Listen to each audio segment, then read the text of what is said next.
Olá pessoal, tudo bem? Meu nome é Renato Pereira, o Buiu, da Veolink. Esse aqui é o programa CT Cyber, onde a gente, todo sábado às 9 da manhã, a gente aborda a base da cibersegurança, como que funciona os ataques, as invasões e as proteções desse mundo cibernético. Hoje o tema é ransomware, a gente vai falar da história, os impactos, grandes casos que tem e como se proteger de ransomware. Para quem não está inscrito no canal, por favor, se inscreva aí para ter as notificações, dá o seu like para nos ajudar. Qualquer comentário ou dúvida, estamos à disposição de vocês, tá? Vou começar então a compartilhar o material que eu preparei sobre esse tema.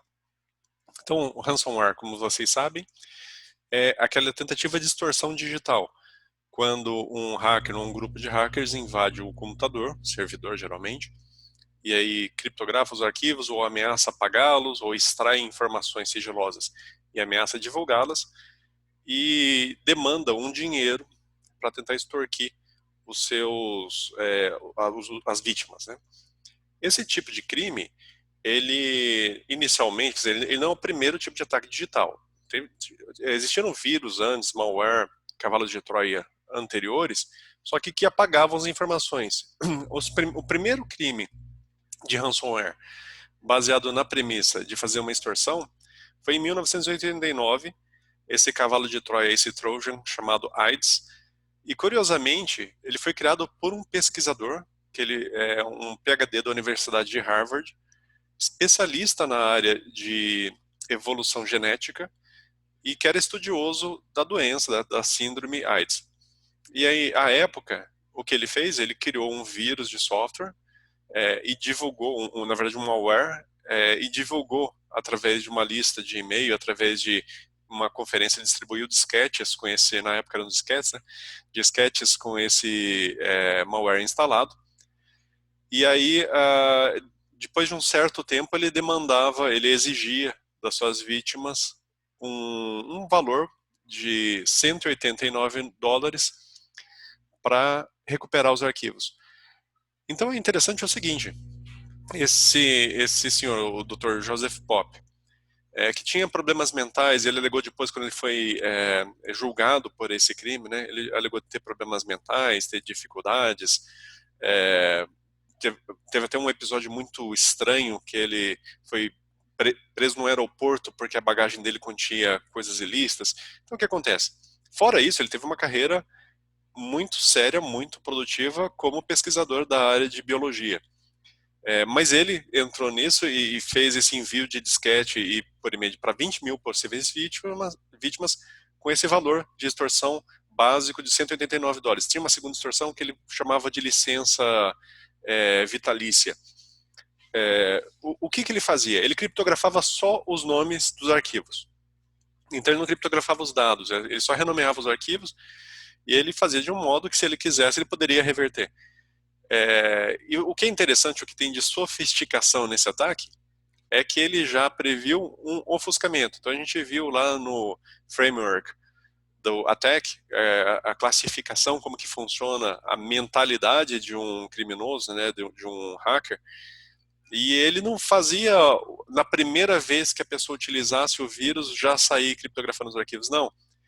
Ele contava pacientemente 90 reboots da máquina. Então, só depois que você reiniciasse o seu computador por 90 vezes, que aí o cavalo de Troia dele, com o nome de AIDS, aparecia a mensagem dizendo: seus arquivos foram criptografados. Então, olhando hoje, depois já de mais de 30 anos, a gente fala assim, nossa, que coisa ingênua, né?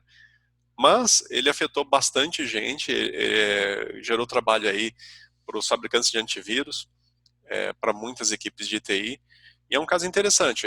Na época, como não existia nenhuma facilidade de transação de fundos, o que ele fez? Ele colocou uma caixa postal no Panamá, fora dos Estados Unidos, colocou uma conta, uma empresa de fachada, e aí tentou extorquir através desses meios o dinheiro das suas vítimas.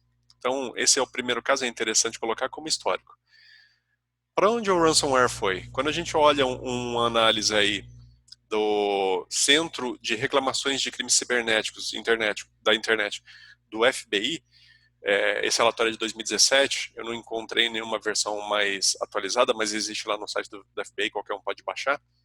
Ele mostra a evolução de reclamações de 2013, que quando foi fundado essa força-tarefa no FBI, até 2017. Então vocês podem perceber pelos números que teve um crescimento bastante significativo, chegando a 300 mil reclamações em um ano, em 2017. Ou seja, nesse período, um total de quase 1 milhão e 500 mil reclamações. Em termos de perdas declaradas pelas vítimas, o período acumula 5 bilhões e meio de dólares. Então, sendo que só no último ano, 2017, tem praticamente 1 milhão e 400 mil dólares aí de perdas declaradas. O que é importante lembrar? Isso é só a ponta do iceberg.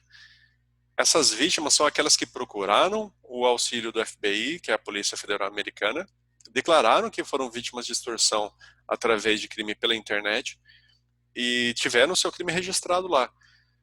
Todas aquelas vítimas que resolveram pagar, optaram por pagar, por qualquer motivo que seja, a extorsão, não aparecem nessa estatística. O próprio FBI, inclusive, ele sugere que não seja feito o pagamento. Existem alguns especialistas de segurança cibernética que falam essa decisão é muito pessoal de cada empresa, de cada pessoa, cada indivíduo afetado. O FBI ele sugere nunca, em nenhum caso, seja físico, ou seja um caso virtual, pagar esse tipo de extorsão, porque não existe nenhuma garantia de que o criminoso ele vai devolver os seus dados ou vai cumprir a parte dele do acordo, e também porque isso incentiva o próprio crime, incentiva a continuidade do crime porque ele se deu bem, né, esse criminoso. Mas, o que é interessante, se esse número de 5 bilhões de dólares parece grande, o que é mais significativo ainda é que 2 anos depois, 2019, o total estimado de crimes relacionados a ransomware bateu em 10 bilhões, ou seja, praticamente dobrou, pensando em 2018 e 2019, sendo que cada extorsão individual, na média, pede da sua vítima 300 dólares ou 500 dólares. Então esses são os números interessantes para a gente ver o que aconteceu nesses 2 anos, 2018 e 2019. É o que a gente vai ver na continuidade dessa apresentação. Então, olhem só, o valor do mercado de ransomware, o valor desse crime é muito significativo. Então, o crime organizado, os grandes grupos hackers, eles têm uma motivação muito forte para tentar explorar esse tipo de vítima. Em 2015, apareceu um ransomware que ficou muito famoso, foi muito significativo, afetou muita gente, chamado CryptoWall. Já tinha, na época, Bitcoin, se você olha a cotação que tinha na época 2015 e a cotação que tem hoje, 2021, é uma diferença muito grande, mas já era um modo pouco supervisado, pouco compreendido. Os governos, a polícia não tinha muito conhecimento como funcionava o Bitcoin, então era um meio que os criminosos exploravam significativamente nesse tipo de crime, nesse tipo de extorsão. Eu não vou entrar aqui no mérito político do Bitcoin, nem de outra criptomoeda, tem o seu valor, mas não posso mudar a história. Nessa época, 2015, o CryptoWall, ele usou Bitcoin como modo de pagamento, foi um facilitador, e por isso que a gente vê aquele salto. Um dos motivos que tem aquele salto foi facilitador de transações anônimas. Então, a extorsão era paga anonimamente através de Bitcoin. A estimativa que a gente tem dessa época é que a gente teve pelo menos 320 milhões de dólares extorquidos através do CryptoWall. Então a telinha que você via, se você tivesse a infelicidade de ser contaminado com ele, era essa. E aí apareciam as instruções para você pagar. Pouco depois apareceu CryptoLocker, que para os desenvolvedores do software conseguiu levantar um valor de 3 milhões em extorsões também anônimas, usando também Bitcoin. Esses softwares têm uma característica interessante, que era assim, eles faziam algo como um leilão reverso. Se você não pagasse dentro de um determinado período, além de ameaçar perder os seus arquivos, ele aumentava o valor que você tinha que pagar. Então isso é uma tática que acontece os criminosos especializados em sequestro, especializados em extorsão no mundo inteiro fazem isso, né? A partir do momento que você paga ou que você demorou para pagar, eles aumentam o valor. Se eles percebem que está difícil, aí eles até negociam para diminuir o valor em alguns casos, né? Eles querem ganhar dinheiro, o objetivo deles é o dinheiro, mas você percebe aí que em 2015 já tinha essa sofisticação nesse mundo do crime digital. E aí o que é interessante pontuar, a evolução desses, o próximo que teve foi o Loki aí, por exemplo, eles atacam de uma forma bastante insidiosa. Ao contrário do primeiro, daquele caso, 30 anos atrás, que simplesmente criptografava o nome dos arquivos, mas mantinha todas as informações ali disponíveis, então era fácil de reverter após uma análise. A criptografia utilizada nesses casos aqui, né, a partir de 2015, é uma criptografia robusta. É chave simétrica, RSA, AES, a gente pode falar isso inclusive em outro programa, mas é um mecanismo que realmente é virtualmente impossível de criptografar se você não tiver a chave privada que foi utilizada para criptografar.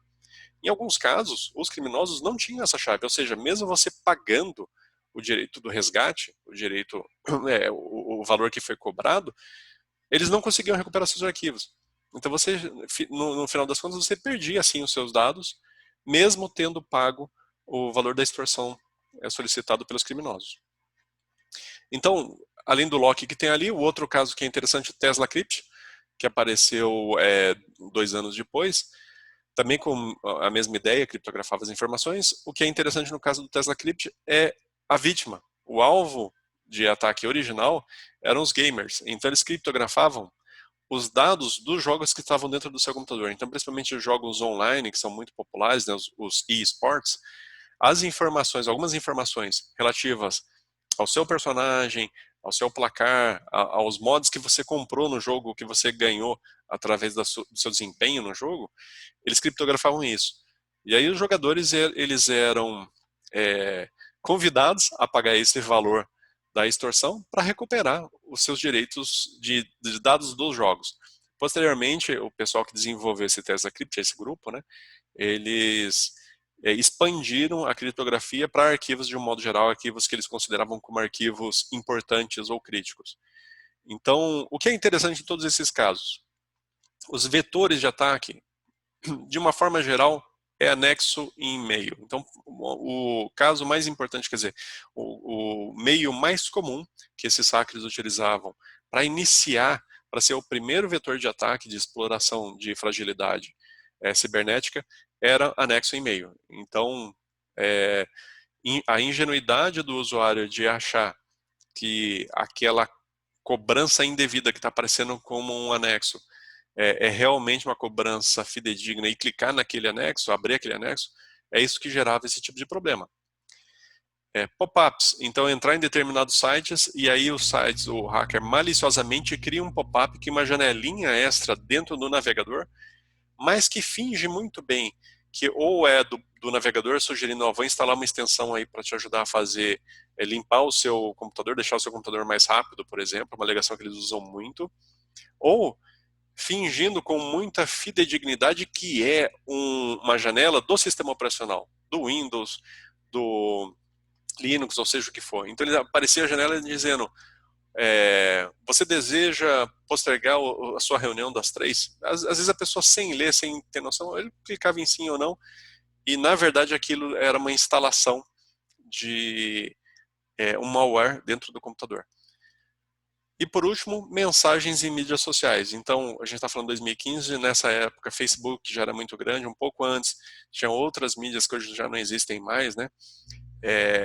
Mas os hackers exploraram a imensa popularidade desse tipo de comunicação para colocar links mal intencionados dentro de mensagens privadas ou às vezes até promoções falsas que apareciam como mensagem, como divulgação dentro do Facebook, por exemplo. E aí quem não está muito bem informado, aquelas pessoas que não estão bem orientadas, iam e clicavam em um link mal intencionado, acabavam por abrir ou por instalar em seus computadores algum programa que dava início à exploração desse tipo de ransomware. Então, em outro programa eu vou falar mais de abordagem mais prática do que você deve fazer para se proteger, mas aqui são alguns exemplos que já dão a dica. como que esses invasores atacaram nesses casos aí e comprometeram as suas vítimas. Em 2016, com o WannaCry, o Petya e o NotPetya, que têm origem russa, surgiu uma sofisticação extra que foi o Ransomware as a Service. O que é isso? Quem criou o vírus, os criminosos criadores do vírus, eles não exploraram pessoalmente a abordagem de chegar nas vítimas e exigir o dinheiro de extorsão. Não, ao invés disso, eles vendiam, por alguns dólares, alguns bitcoins no caso, né, o direito da exploração dentro do Deep Web, então, do Dark Web. Então você ia lá, alguém mal intencionado, eu quero ganhar um dinheiro, eu vou lá e compro 100 mil, 10 mil máquinas infectadas. E aí eu compro isso por um certo valor de Bitcoin e fica para mim o direito de explorar essas vítimas. Então é uma terceirização do crime. É o nível de sofisticação que a gente chegou em 2016 aí. O que é interessante do ponto de vista técnico do Petya, que é o que a imagem está do lado esquerdo, e do WannaCry, que está do lado direito, é que existe uma base do vírus que ele foi criado com um código espião que vazou do NSA, então da agência de segurança norte-americana, eles acabaram, por um descuido, vazando o código-fonte de uma ferramenta que eles usavam para fazer espionagem, né, para fazer a segurança nacional americana, e aí os hackers usaram esse código-fonte para gerar essa criptografia mal intencionada, esse ransomware. E ao contrário dos outros casos que a gente viu, que ou só criptografavam nomes de arquivos, ou criptografava conteúdo de arquivo, esses dois aí, WannaCry e Petya, e NotPetya, eles atacavam de um modo pior. Eles criptografavam o computador inteiro. Então eles criptografavam basicamente o Master Boot Record, que é o que permitia fazer o boot do computador, o Master File Table, que é a tabela de arquivos básicas do sistema operacional. Então na hora que você não é como os outros que dentro do Windows você ia ver um pop-up exigindo o dinheiro. Não.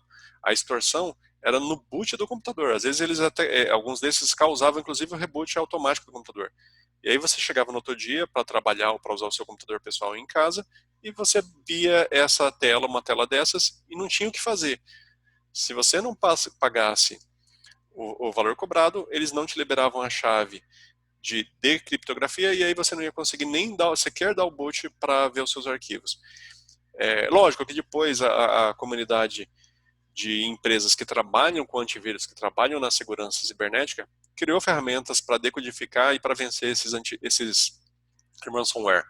Mas em alguns casos, a gente vai ver, isso não é possível. Isso realmente, se for muito bem feito, você vai ter que usar a chave privada para decriptografar os arquivos. O que é interessante, eu vou pontuar aqui, no próximo programa eu vou aprofundar um pouco mais, é que esse é o primeiro caso que a gente tem uma agência municipal muito importante afetada. Então, no 25 de novembro de 2016, que por coincidência era o Black Friday, a agência de transportes metropolitanos de São Francisco, na Califórnia, equivalente mais ou menos à SP-Trans aqui em São Paulo, teve o seu sistema de bilhetagem de passes de ônibus e de trens e de bonde, que lá tem muito, né? Infectado por um malware chamado Mamba, com HDD Decryptor, ou seja, ele criptografou os arquivos e foi se replicando dentro da rede dessa agência de transportes e parou tudo. Os hackers, à época, eles começaram com um valor alto, queriam $1 milhão, 4 milhões de dólares, $1 milhão, foram diminuindo até chegar a $73 mil. Mas essa agência aí não pagou o resgate, optou por restaurar os seus backups, conseguir restaurar os backups, mas a restauração de backup não é imediata, então ficaram 2 dias de operação com bilhetagem manual. Então você ia pegar um ônibus, ia pegar um trem em São Francisco, você tinha que pagar lá e eles te davam um bilhetinho em papel para você entrar, coisa que não existia já há algum tempo, não usavam isso. Então tiveram que entrar nessa operação em contingência. Então vocês percebam, esse é um primeiro exemplo de um impacto bem significativo, não foi um impacto porque foi pago o resgate, não. O impacto que a gente teve aqui foi impacto operacional. Depois de 2 dias eles conseguiram resgatar, recuperar o backup e aí utilizar novamente os sistemas digitais da agência de transportes. Bom, espero que vocês tenham gostado. Eu vou continuar com o tema na próxima semana. Deem aí então o seu joinha, mandem as suas dúvidas, sugestões, estou à disposição. Obrigado a todos pela participação. Fiquem em segurança. Até mais.